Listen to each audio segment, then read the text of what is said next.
Hello, brothers. How you doing? Hopefully everybody can hear me. All right. Mic check. 1 2 1 2. How you brothers feeling today, man? If you can hear me, leave a one in the chat. Let's see. All right. So we're gonna get into this in less than a minute.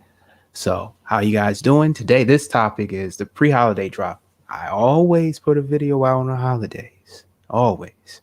Maybe I will, but again, this is pre-holiday, so we're going to talk a little bit about Thanksgiving, its origins, what it's really about, bros. All right. Can you guys all hear me? You guys all coming in? All right. I just dropped some links, different places. So, all right, let's get into it.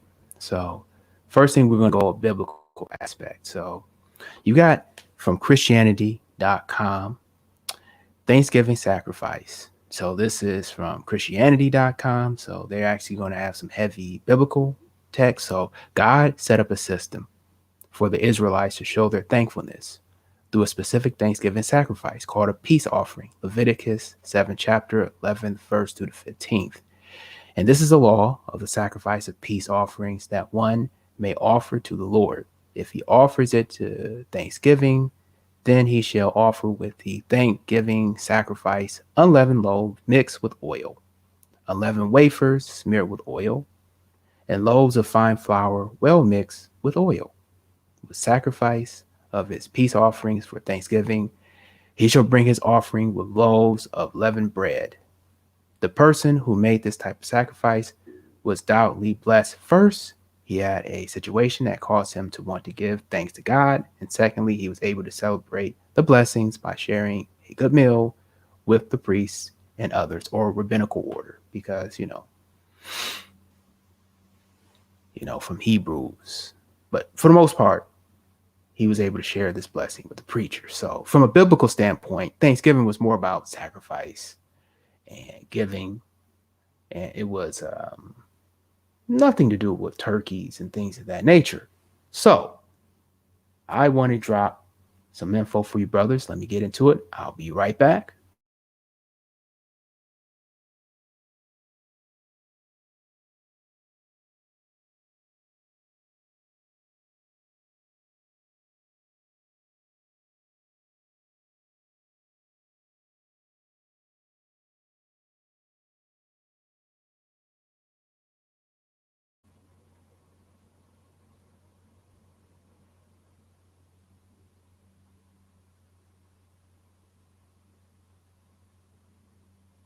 Okay.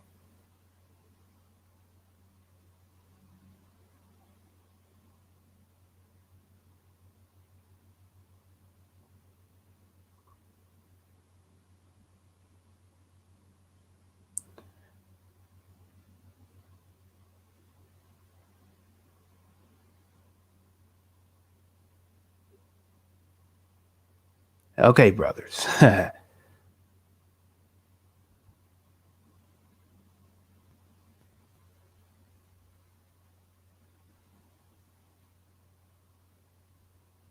So now we got that all out the way.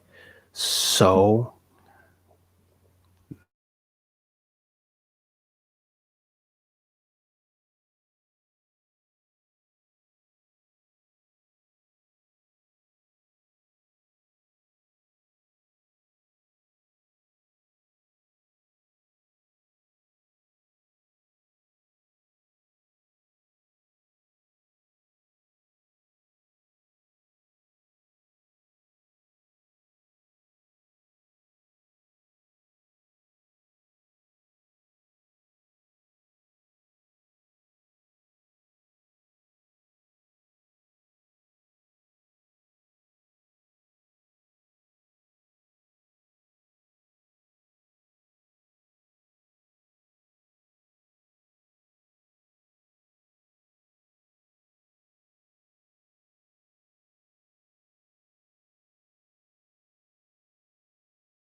Okay, sorry about that.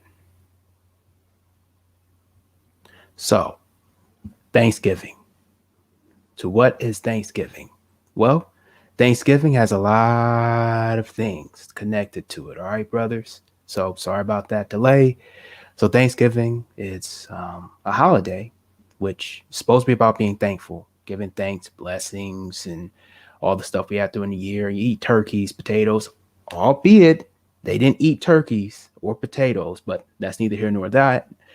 One thing that most people immediately recognize with Thanksgiving is supposed to be religious, or Thanksgiving is not tied to a religious practice per se or a specific religion. Okay, all right. So to clarify the word, Thanksgiving actually has pagan origins. So often Christianity and churches, they demonize different religious beliefs and then later accepted them within their pantheon of holidays and things of that nature, in order to bring more people within their religious specter. So they often try to wipe the face of the earth of different non-Christian religions and holidays. So the concept of a day of thanks did not originate in America for the most part, brothers. So if you guys don't know this, now you do.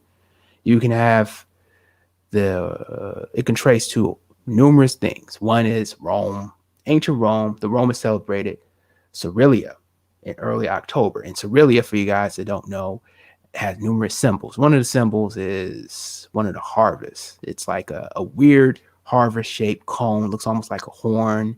All right. I forget what the name of that is. Give me a second if I can find it. Okay, I can't find it. The festivities were focused on thanking the goddess of harvest Ceres. Ancient Greeks honored Demeter, goddess of harvest and agriculture and corn.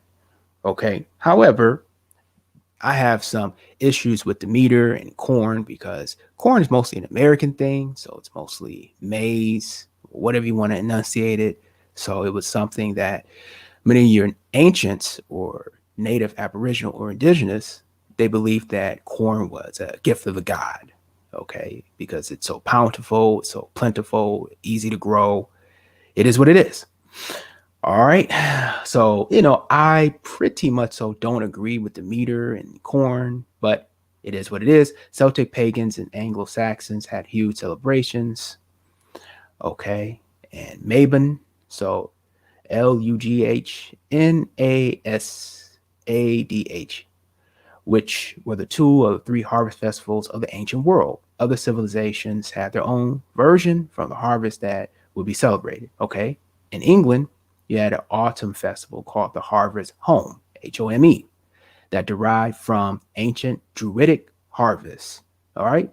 So if you guys don't know what Druids are, there's numerous videos on what Druids were and different practices that they actually still do. All right. But they were, they're pretty much so singled out by the Catholic Church and almost wiped off the earth. All right. Because they branded them as like being satanic. Harvest Home was a 3-day feast that originally began with special church service followed by communal dinner. The Puritans, and again, Puritan, to be pure. Okay, what are you pure of? All right, because you have to look at the words that are actually being displayed. And Puritans often didn't look where you think they looked. They didn't look the way you think they looked. All right. Usually, the Puritans shunned harvest home celebration as well as Christmas and Easter.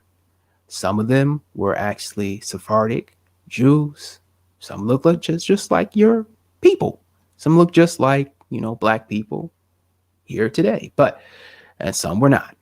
All right. Because they decided that it was a pagan religion. The belief that merging pagan celebrations with Christian doctrine for the sake of converting people didn't sit well with the people in later years. So the religious beliefs, as well as austerity and difficulty of their lives in the rather primitive settlement, did not permit them the luxurious celebrations. So they ain't really had that much stuff to be celebrating. You know what I mean? They couldn't really celebrate too much because they were pretty much so broke. All right. And just trying to survive. You know what I mean? So they couldn't go all out. So, you know, it is what it is.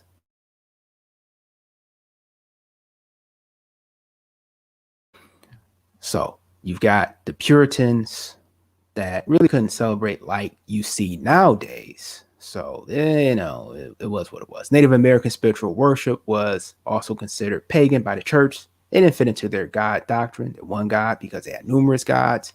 So, the thumbnail that you see was the Wampanoag tribe of Native Americans. All right. So, if you wonder what the Wampanoag tribe was, that's what they look like. All right.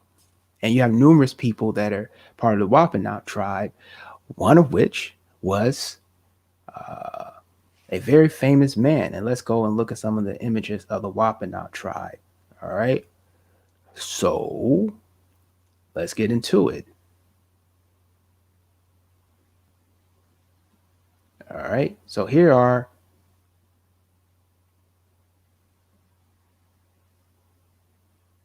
pictures of the Wampanoag tribe.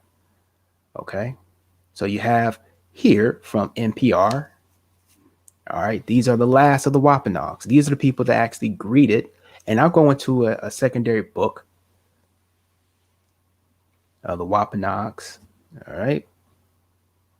And this is NPR. And you know how I feel about NPR, but this is a actual article from NPR. So here's one. Looks pretty black, doesn't she? Yeah, there she goes. All right. And that's Dorcas Honorable.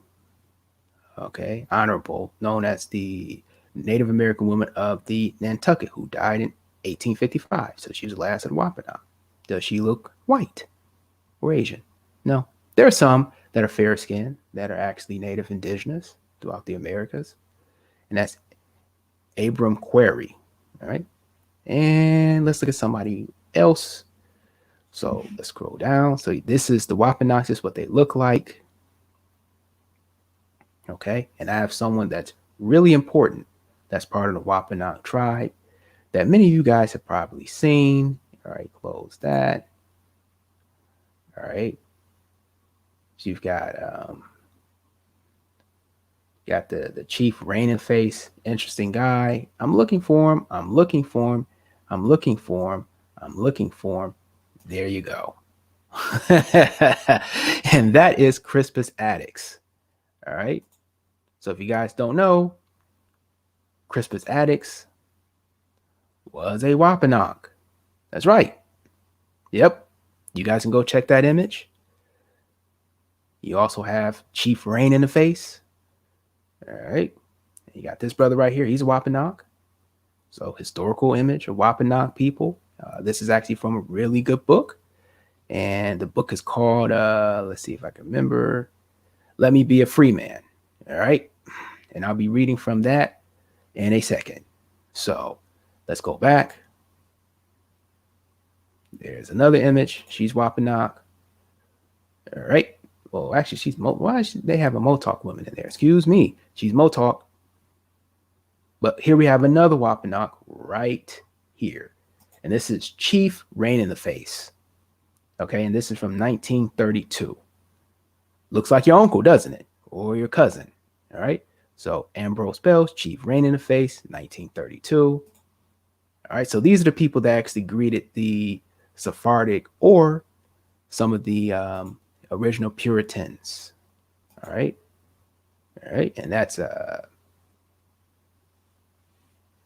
Peter Oliver's house. And this is a better image of the older lady right there.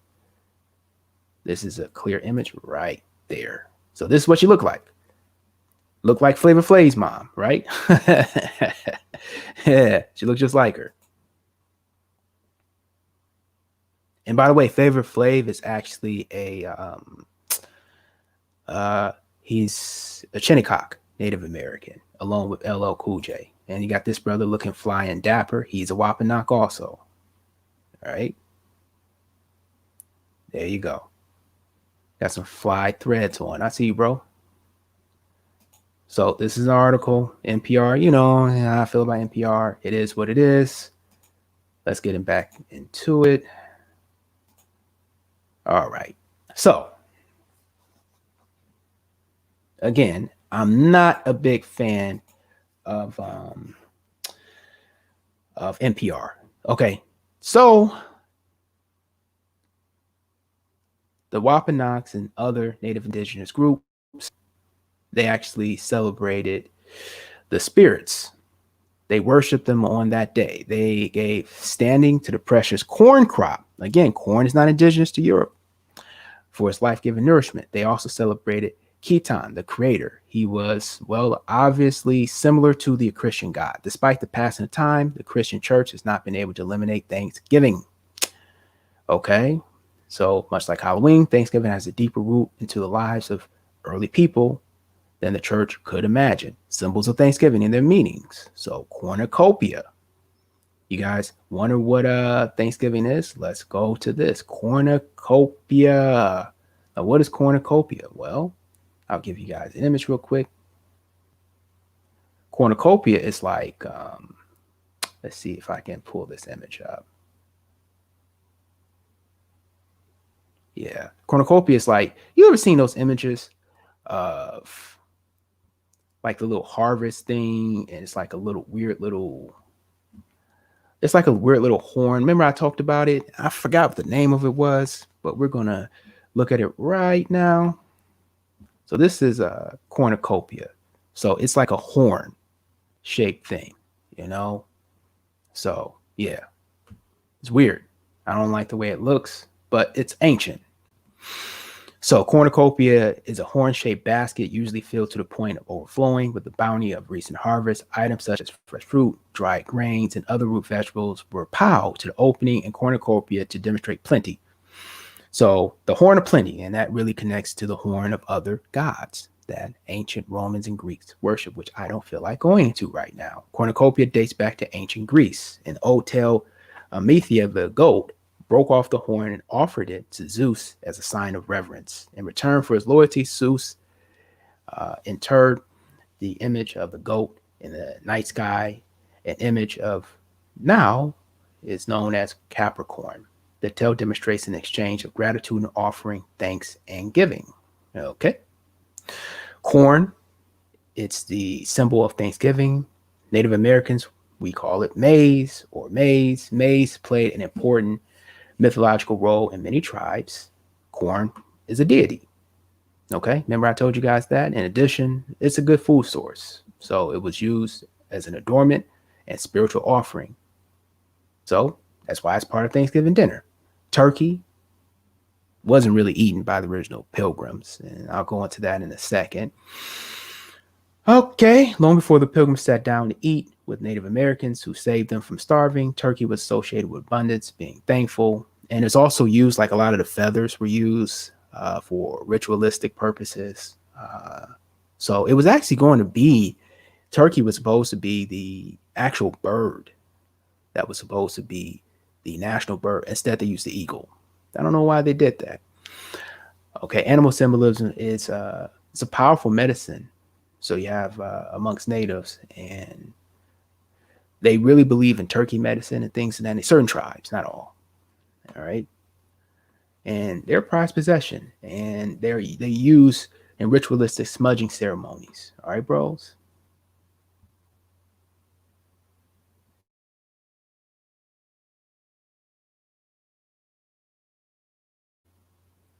So with turkey being as important as it is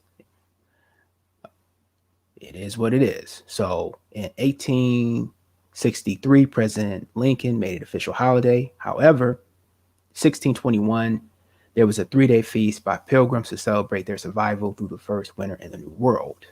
All right. President FDR, he changed the date from late Thursday in November to the next to the last day and hopes for a longer Christmas shopping window. All right. That will boost retailers' profits, which is where you get Black Friday. And there's also some occultic aspects to Black Friday also, but I'm not doing this on Black Friday. The ancient Roman celebration of the harvest is called Cerealia, with the origin of the word cereal that we use today. Ben Franklin proposed a turkey to be used as the national emblem, but the bald eagle won out. All right. And then you have Christmas bells, jingle bells. It was really made by a preacher. Well, not a preacher. He worked at a Sunday school in Boston and became so popular, it became the song not just used for Thanksgiving, but for Christmas. And here's some interesting facts. 91% of Americans consume turkey on Thanksgiving. I do not. I fast that day.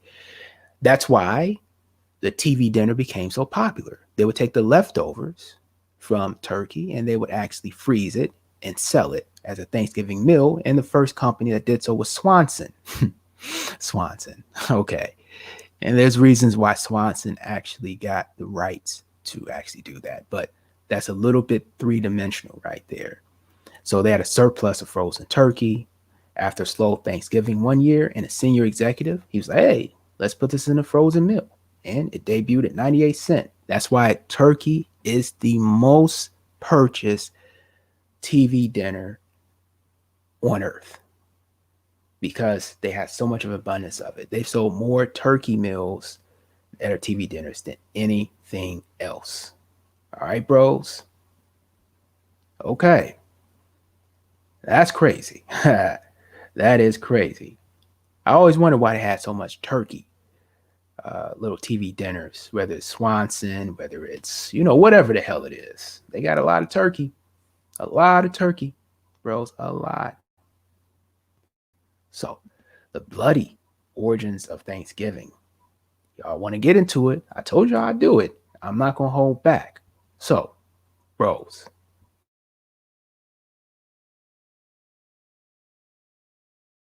Thanksgiving has a very bloody origin. I mean, bloody. So, you guys that don't know, it's dark, it's bloody, it's about genocide, okay? Like many other traditions and festivals, Thanksgiving is a bunch of pagan rites and rituals, all right? So, it's supposed to be a thanks of harvest, blah, blah, blah, blah, blah, blah. However, the Plymouth Colony, which was in Massachusetts in 1620, all right, they had local Wampanoag, and you see the image of Wampanoag people we just went through, who taught them how to survive in the New World. So they was like, hey, let's have a feast.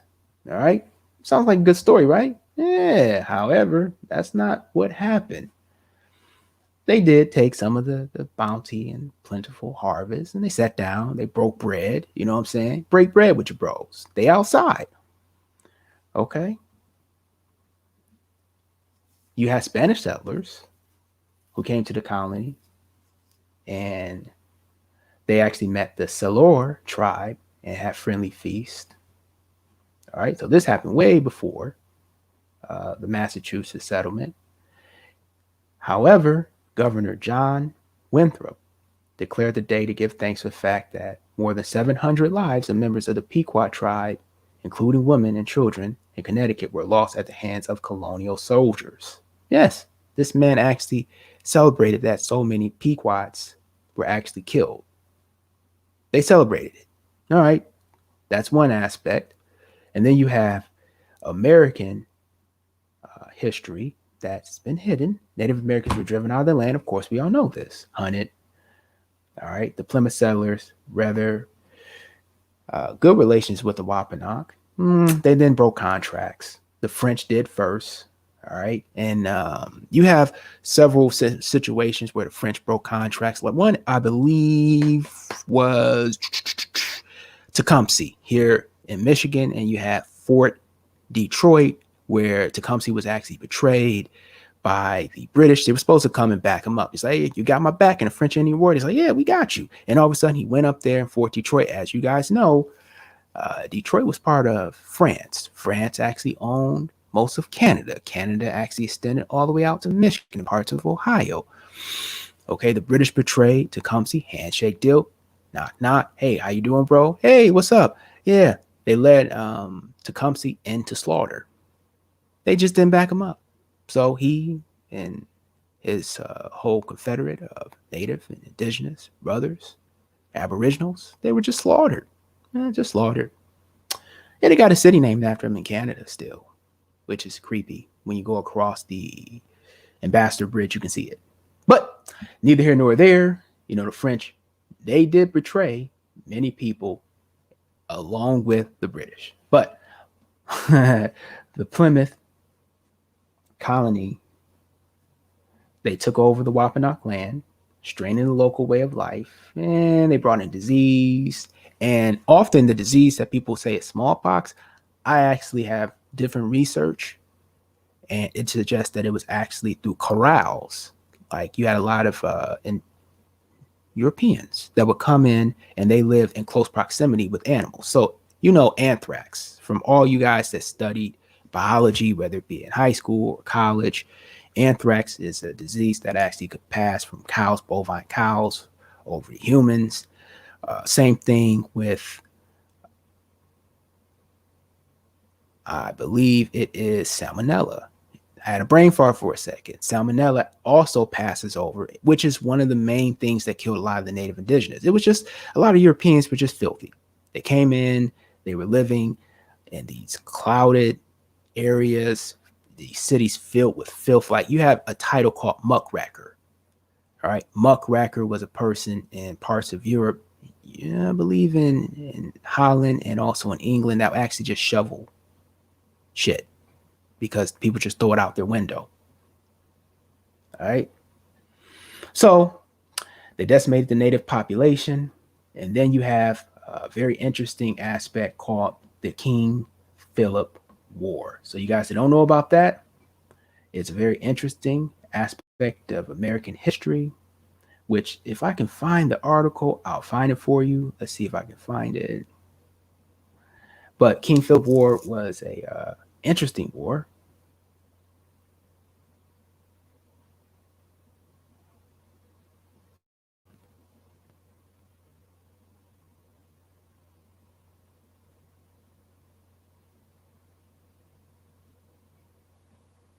Oh, okay, yeah. So I got to reborrow that. Okay.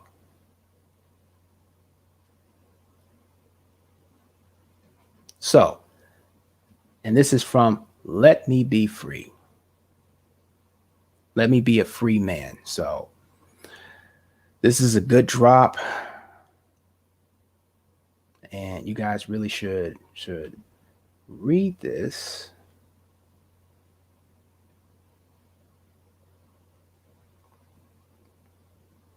Let's see if I can share that screen.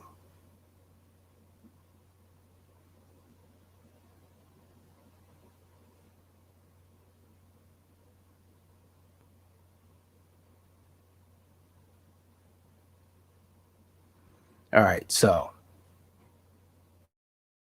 first war, but let's see if we can pull up this. Let's see if that will pull up. All right.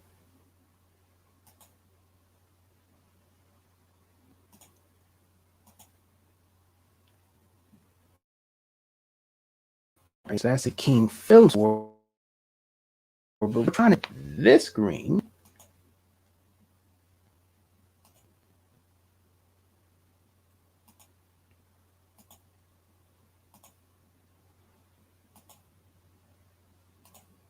That's not where we want to go. All right. So I'll just have to put this in later. So this is wow, why can't I pull up that screen? I'll be right back.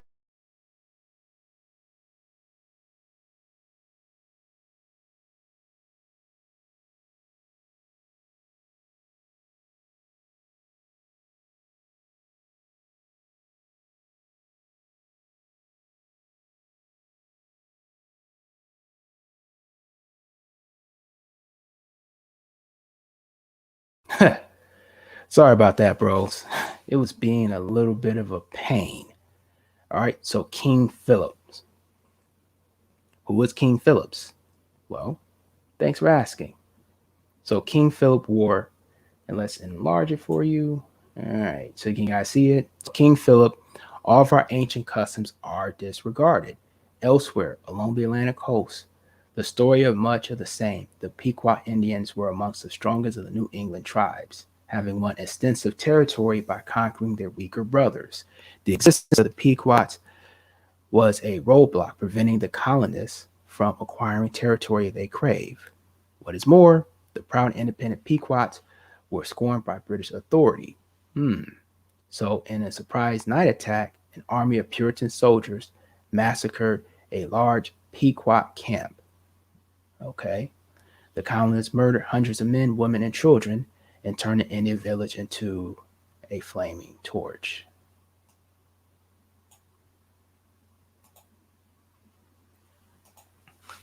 So, you guys want to know what Pequot? I had a picture saved, but I don't really feel like going back into the files.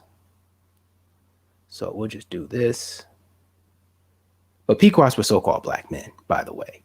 So yeah, it's going to act up.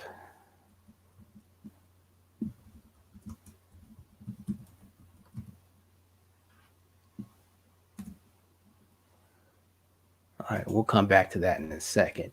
In 1615, an English slave trader named Captain Hunt made an expedition to the territory of the Wampanoag Indians of Massachusetts coast. Hunt's plan was to kidnap the Indians and sell them into slavery in the West Indies. Okay, so brothers, you often hear about the slave trade. You have a lot of people, so-called native and aboriginals, indigenous people that were actually transported really to South America, Central America, and the West Indies. So it is what it is.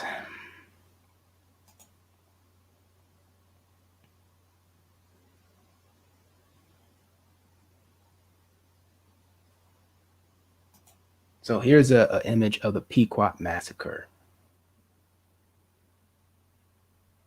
So those are the people. You see some of the so-called black, or I guess you would call it Sephardic or so-called black Europeans, and they're massacring. You see them in their regalia and their clothing. They're massacring the so-called ebony Pequot indigenous populations. So let's enlarge that.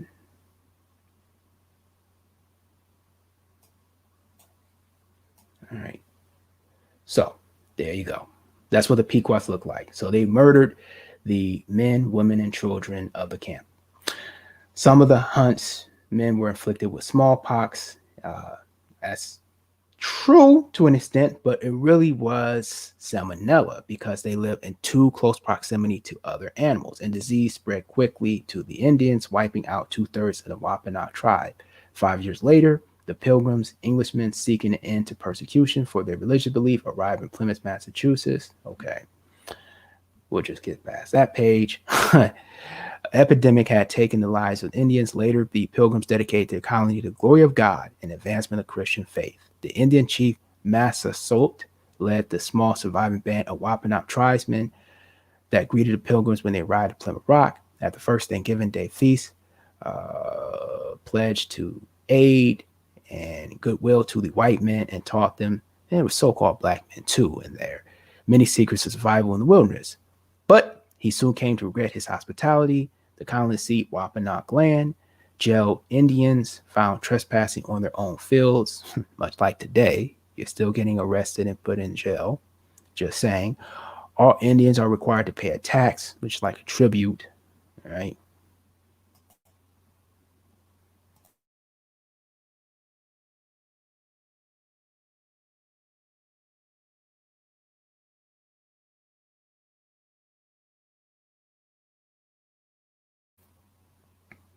So you got to pay your tribute, right? So the colonial tax to the government. In addition, their ancient spiritual beliefs were cast aside as the Puritan fathers forced Indians to accept Christian God and submit to strict Christian disciplines. Massasoit's son Metacom, called King Philip by the English, came to power shortly after his father's death in 1662. He resented the whites' betrayal of his father, trusted in them. His father trusted them, and he betrayed them, as well as high-handed attempts to subjugate his people. And he was infuriated by the colonists' attempts to exterminate tribes that refused to submit to their rules. Recognizing the threat and survival of the Indian nation, King Philip issued the following warning to Indians: brothers, you see the vast country before us, which the Great Spirit gave to our fathers. You see the buffalo, the deer, and now our support, brothers. We are the little ones. Our wives are children who are looking for us for food, raiment, clothing. And now you see the foe before you, and they have grown insolent and bold. That is, all your ancient customs are disregarded, and treaties made by our fathers are broken. And all of us are insulted, our counsels, fires disregarded, our brothers murdered before our own eyes, and the spirits cry for us to revenge.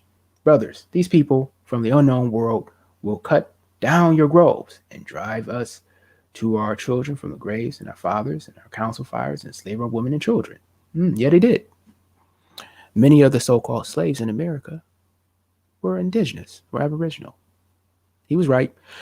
Whining and support of winning the support of many New England tribes, King Philip moved ahead with his carefully formulated plans to push the white invaders to the sea.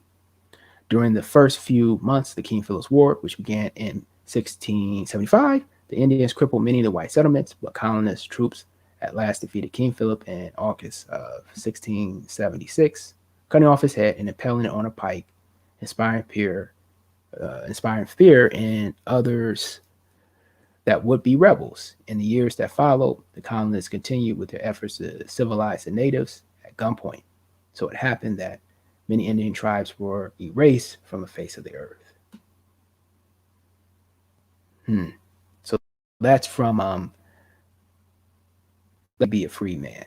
All right, it's a good book.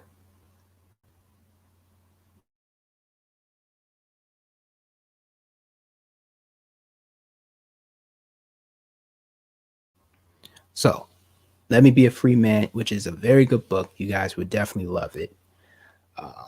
It's a long read. It's painful because you start seeing a lot of the breach contracts, a lot of breach treaties, and a lot of the genocides. And they don't have as many images in there, so you have to actually search through other historical sources, Library of Congress, different state archives for photos and things of that nature.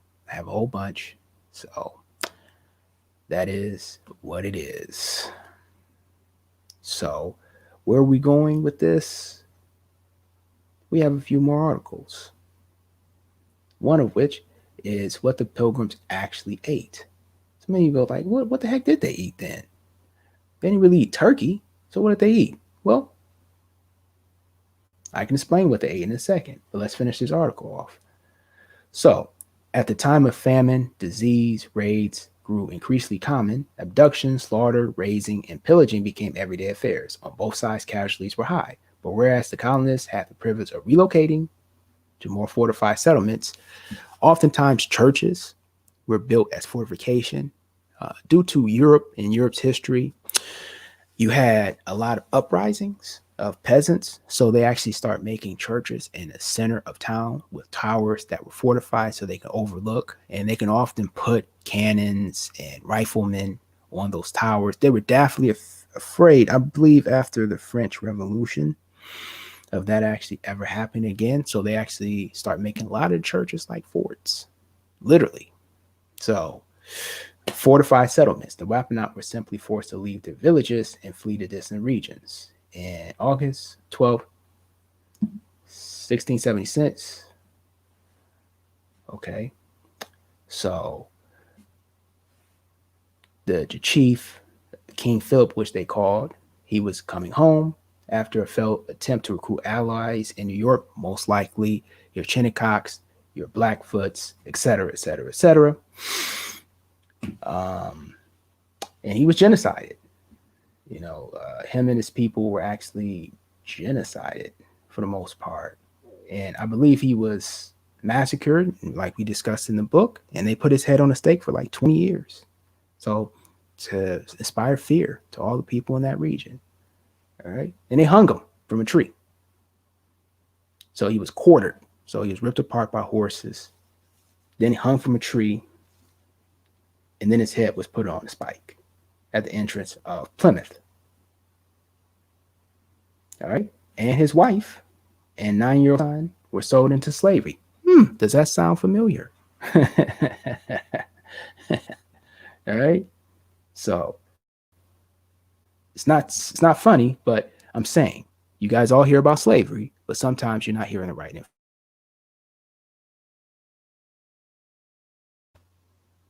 So, like I said, man, I'm not going to keep this video long. I do not spend hours upon hours upon hours. So, for the most part, Thanksgiving is really about immigration, and it's about immigrants. All right. It's really about commemorating immigration as a whole and being welcoming to immigrants, I guess. Not so much about the so-called Native and Indigenous people. And then there's numerous articles like, what is Native Americans? What do they actually do? Do they celebrate Thanksgiving? No, many actually commemorate it. They mark it as a day to remember, like a Holocaust. You know, they say, oh, it's a day you got to remember. They still have some festivals where they come together, but they don't actually celebrate it. So I'm like, yo, G1, what the hell did the Indians actually eat? I was like, man, I don't know. So I had to actually go and do some research. So I pulled up several articles and I found out what the hell they ate. Okay. So what they ate? Well, they ate something really interesting. So on their menu, they ate, and let's go to the article. So let's slide there. But they didn't eat turkey. That's one thing they did not eat. So let's see.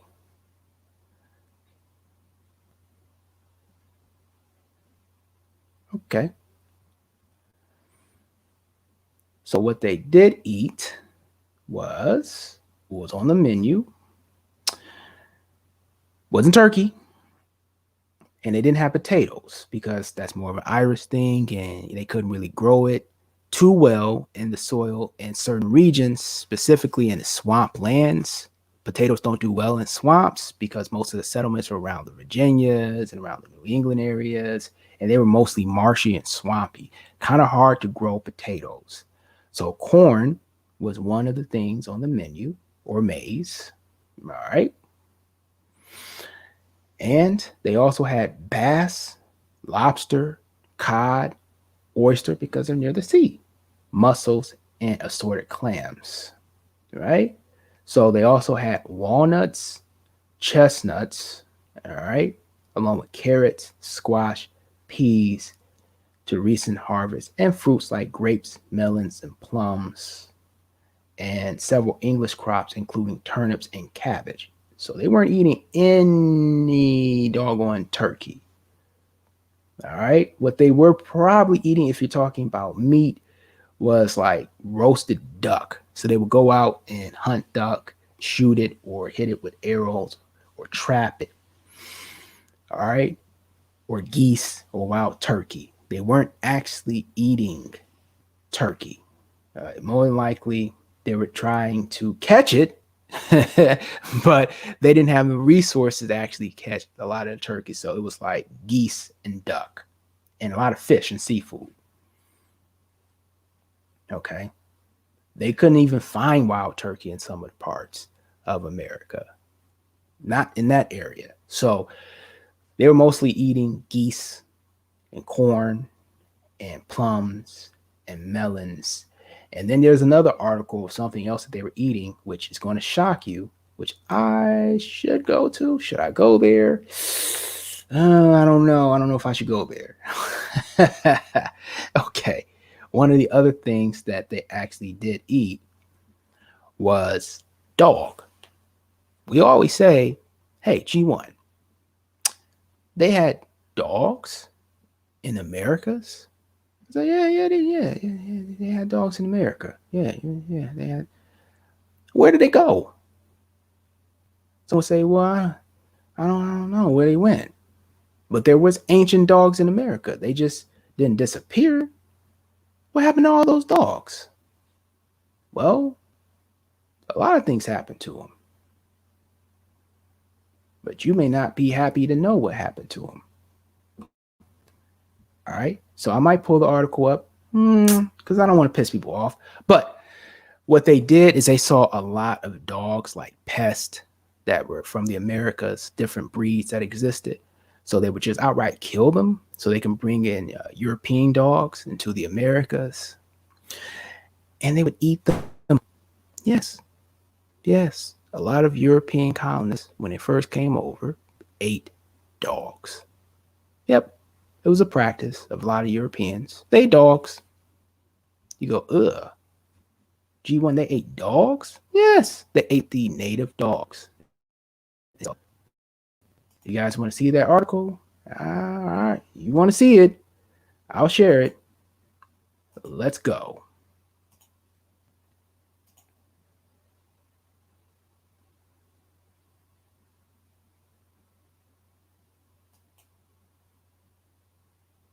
And here we go.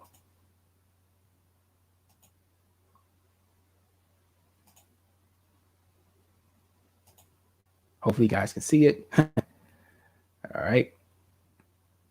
So, ancient dogs arrived in the Americas alongside humans 10,000 years ago. Hopefully, it's actually sharing this page. All right. In fact, besides few genes in modern dogs, the only trace of original American dogs and days canines is found in the form of common canine tumor, according to a study published July 5th, the Journal of Science. Okay. So, where did they go? Let's go all the way down. So, you have different diseases that some of these American dogs did catch. But here we go. European colonists viewed native dogs as kind of pests, and they freely killed them. The colonists who killed entire villages of people will also kill their dogs. And some early Spanish explorers will find themselves without enough food, and they tend to turn on Native American dogs, she said, and they probably being careful not to interbreed with them. And they saw them as mongrel as long as the people. So, yep, they'd eat them. They'd be without enough food. So, what do you think they do? They eat them. So, when they didn't have enough food, they would turn to American dogs and eat them. So, when you see them talking about all this, uh, we care about the animals and we're all about animal rights and things. Just stop. Stop. Your ancestors were eating dogs. All right. So don't even try to point the finger at Asians eating dogs and stuff. No, y'all ate it. A lot of dogs. All right. So let's unshare that screen. Hopefully you guys were able to see that. So at the end of the day, you had Crispus Attucks, famous. Okay. He was very famous native indigenous person, Wampanoag. All right. So you've seen the images of Wampanoags. All right. There were people that actually greeted Christopher Columbus, so they say.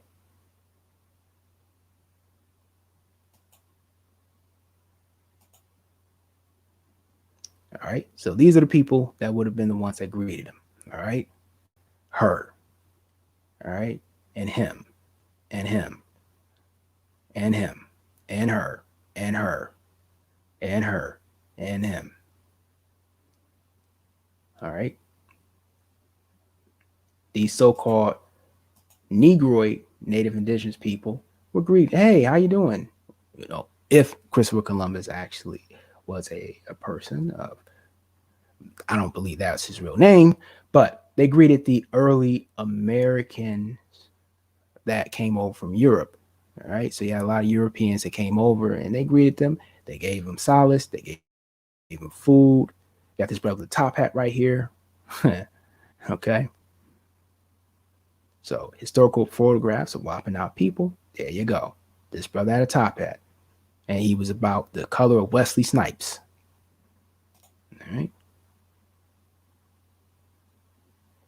So these are Utes. All right. Not Wampanoags. All right. Another Ute. Actually looks like my cousin. All right. Let's go back to the Wampanoags.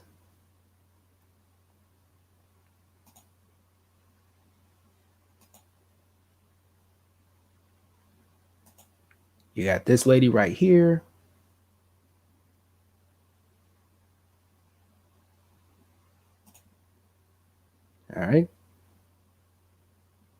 And then you have the brother Crispus Attucks. And if you guys don't believe this is Crispus Attucks, let's type in Crispus Attucks.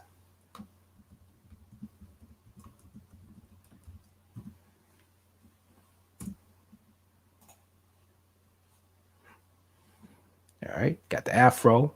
All right, got the nice little garbs on. So this is Crispus Attucks, right? Boom, Crispus Attucks. Okay, that's the brother right there. All right, we can go to the images if you guys want. There you go, Crispus Attucks. Boom. Black History Month, huh? Okay. Black History Month, huh? A free black man, huh? Yep, there you go. Free black man, huh? Okay. All right. Possible descendant of Wampanoag. At least they're honest with that one. All right. There you go. There's more images of them. Maybe I'll go to like one of those wokety woke pages and see. Let's go to history. So you have people like him and integral people within American history, right? These are the people that greeted the early American citizens. Now, what do I think of Thanksgiving? Because again, I don't keep you more than an hour. All right. I'm not here to sit back and talk and talk and talk and talk and talk. I'm here to give you straight, hard facts. All right. So, Crispus Attucks, a multiracial man who was escaped slavery. The first African, did they put African American? Let's see if they put African American. They always put African American. The first American colonist, okay, killed in the American Revolution. All right. Okay. That's incorrect. That's incorrect. Let's see if they say African American. Let's see this. Among the killed in the British, first victim, middle-aged sailor and rope maker. They're African American. There you go.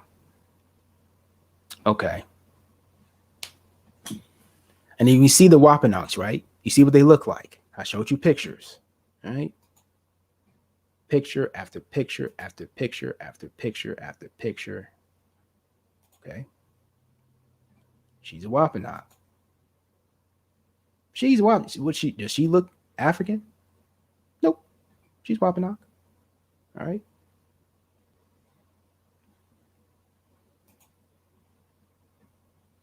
Keep on going. There's another one. All right. There's another one. Does she look African? Yeah, I guess they keep on putting that label on. There's another one right here. She's a Wampanoag. Yep. All right. Looks like an old black woman, right? Ah, yeah, she does. Like your old grandmama. All right. Let's show more images. Another Wampanoag. Here's his brother right here. All right. Look like he got his hair conked. Like they did in the 50s, but his hair isn't conked. All right, he's Wampanoag. All right.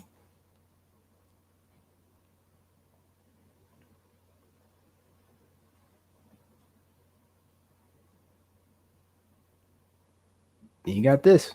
She's a Wampanoag too. All right.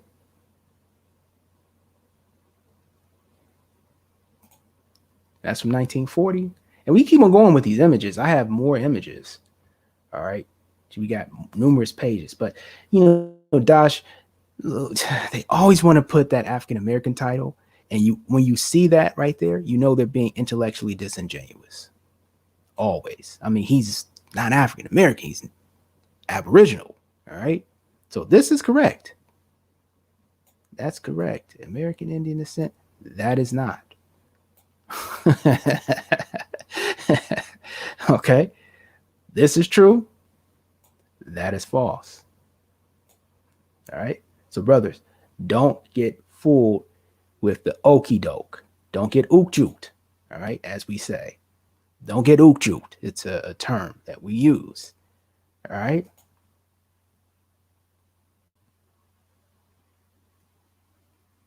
So, in closing, as we approach the hour, because I don't want to keep you brothers long, this is the pre holiday drop for Thanksgiving. What does it mean? Well, it means many things.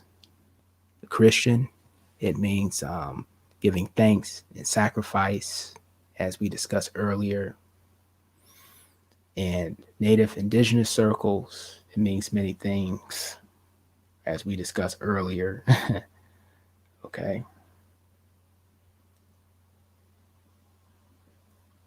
In numerous things, in numerous places, it means something. All right. In ancient Europe, Thanksgiving meant a few things. All right. So it has a lot of meanings, dual meanings. All right. So for most part, in Europe, it was connected to the ancient Greeks and Romans and Demeter and a numeration of different gods and goddesses. All right. So Greece, Roman, that was incorporated and brought into different religious circles and scepters. You know, it was brought into different religious spaces because they knew so many people believed it. So they say we might as well bring it in. So Thanksgiving actually has nothing to do with giving thanks. It really, if you're talking from a two-dimensional standpoint, I mean, it really is about what you think it's about. The dollars. The dollars, the dollars, the dollars, the money, the dough, the fetty. That's what it's about. It has nothing to do with anything other than, from a two-dimensional standpoint, Black Friday, getting money, getting sales. Hell, even President Roosevelt even stated he extended it so that it can actually run through the holiday, so Black Friday can get more money Friday, Saturday, and Sunday. Retailers and shops and stores. So it was about that dough. It was about that dough, brothers.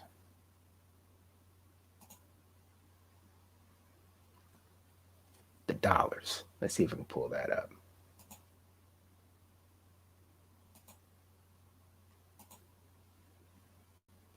Yeah, it's about the money. That money, the dollar bills, y'all.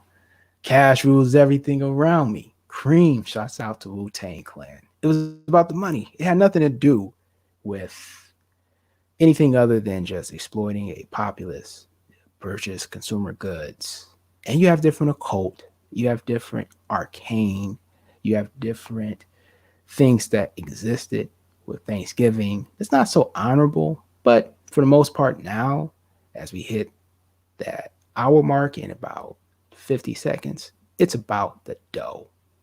It's not about spiritualism. It's not about religion, because they always stated that it was separate. It was a secular practice. So it has very little, if any, spiritual resonance. They try to bring different spirituality into it, but it's not spiritual. It's all about the dough. That's it. So, brothers, I hope you enjoy this drop. Maybe I'll do an official video. I might. I might do a little video on Thanksgiving just for Patreon, because, you know, I don't want to really go too long, but we all know Thanksgiving is not about the so-called black man, his ancestry, because it connects to genocide, it connects to breach treaties, breach contracts, worship of the occult. It connects to different Sephardic Jewish people that came over, so-called black men, and they engaged in many wars, one of which was the King Philip's War. Okay, other Puritans came over and engaged in different wars. It's not about anything other than immigration, fetty, dough, money, dinero, Skrilla, and the worship of different deities that have absolutely nothing to do with us at all whatsoever. So if you wish to celebrate it, by all means, you're a man. You can make your own mind up. I'll be fasting that day. So I'm going to get a big meal today. I don't know what I'm gonna get, but I'm gonna work out first though. You guys drop in the comments what I should get meal wise today, and I'll be fasting and reflecting and thinking and asking for advice and wisdom from my ancestors. And I will not be eating any turkey or ham. You know, I never understood why it was ham. People eat ham on Thanksgiving.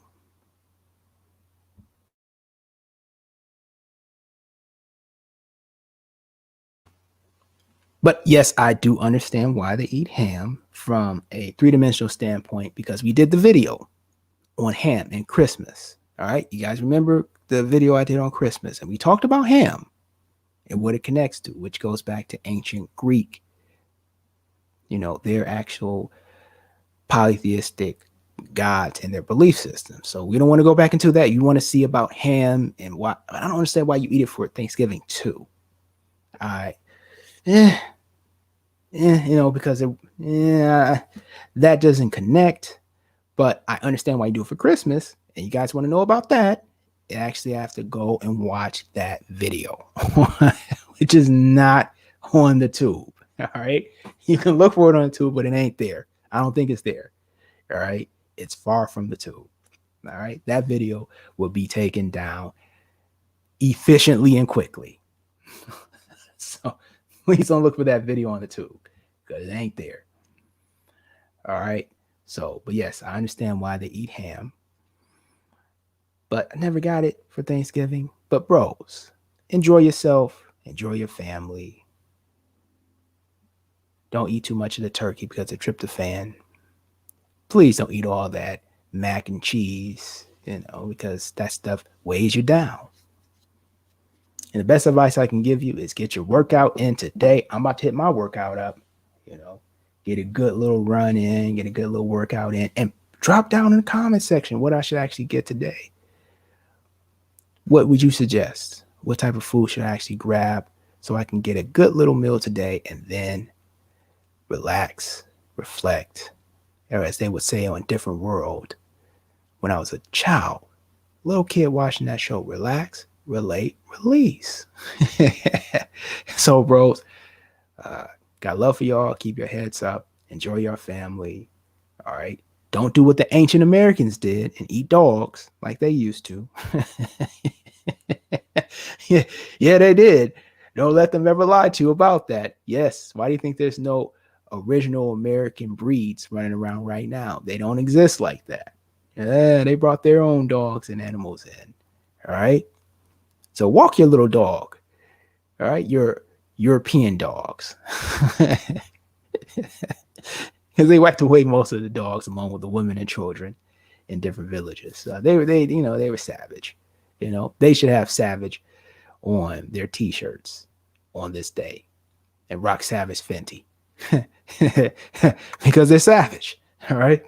And don't get it confused. This isn't just a white person being savage. No, this is so-called black people that came from Europe that did some awful things. This is people that were of, you would call them Middle Eastern descent that did some savage things. And, you know, for the most part, if you guys really want to go into the history, you have a lot of Berbers that went up to Europe and they enslaved a lot of Irish and Scots, and they had a penchant. They really loved the white Irish women and the white Scot women and the white English women. They brought them down, enslaved them, brought them to North Africa, and through generations, they became more fair. All right, so yeah, you know, they had a taste for those type of women.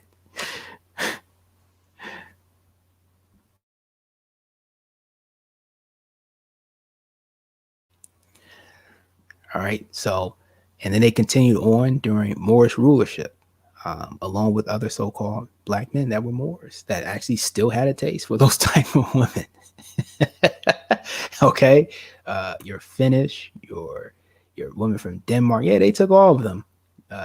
Germany, Portugal, yeah, yep, Spain, yep, yep. So at the end of the day, you know, savage stuff happened. So you had your so-called Moorish, Sephardic Jews, so-called black that came over that were Protestant, crypto. You had white people too. They came over too, and they did some awful things. It is what it is. You have different documentaries that are now actually putting out true, kind of sort of true history. You have one where they actually had a so-called black Puritan in one of these BBC specials, and they had to put him in because they were getting grant money from the U.S. government for one of these specials. Maybe it's on BBC or PBS. They had to put him in because of equality in hiring, but there was black Puritans, quite a few. All right, just so you know it, so you don't take that I hate all white people during this day and they're all savage. No, there's some savage so-called black people too that came over and did some awful things too. Okay, savage. They just had that savage t-shirt on, capital S. All right, so that's the whole drop. I didn't want to go too long. You went a little past the hour, bros. I'm sorry about that, but that was my little spiel at the end. All right, so brothers, enjoy your Thanksgiving. And again, drop in the comment section what you think I should go and grab. Maybe you think I should grab some Chinese. I don't like Chinese because the Chinese place around me, I got sick one time eating it. So I don't really fuck with the Chinese food like that in my area because I got sick. It's nothing against them. I just got sick one time when I ate it. And I don't know what happened. I don't know what it was. They might have had like some Mexicans in the back cooking it because a lot of these Chinese food places don't even have Chinese people working them because a lot of the younger people, they often go off to college and they don't want to work in their family business. So a lot of those restaurants that are Chinese run, they have to eventually sell them because they can't get enough people, their own people, to come in and cook. It's sad. But, they're here to advance and better themselves. And if the kids do, then they just don't want to go into the family business. They can't work 16 to 18-hour days like their parents did when they first came in. So, yeah, it happens. Children don't want to work in their family business that actually gave them sustenance and employment because Lord knows a lot of the Chinese people when they first came in here were hooked on opium. They were brought over in the 1700s. Some were enslaved in California. They were forced to live on segregated land, things of that nature. Yeah, they were fucked over. They were fucked over by white people royally. Yeah, I will give them that. Built a railroad. Some of them died building railroads and mining and doing all sorts of different things. And you have a lot of Chinese women that were actually forced into prostitution due to them being hooked on drugs in the 1800s and 1700s, thanks to the British actually breaching the shores and bombarding their different royal capitals and cities from their flotillas and their ships. They were able to actually bombard it from the coast. And China used to not let people on their shores when they would do trades. But that's neither here nor there. That's a long history lesson. All right. But yeah, I got sick from the Chinese food. So we just scratch out Chinese. I'm not eating it. So maybe you guys think Italian.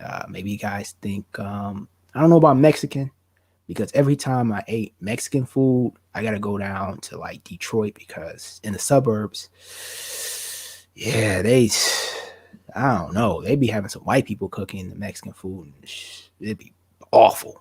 It's bland. It doesn't have taste in it. And I just got to go down to Southwest Detroit, which is called Mexican Town. But I'm not getting no Mexican food. Not from here. They don't know how to cook it out here. Maybe you suggest Ethiopian or something. I'll try that. I like Ethiopian food.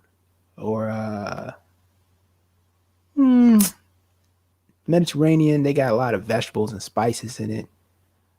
A lot of the Jewish restaurants around here in the neighborhood,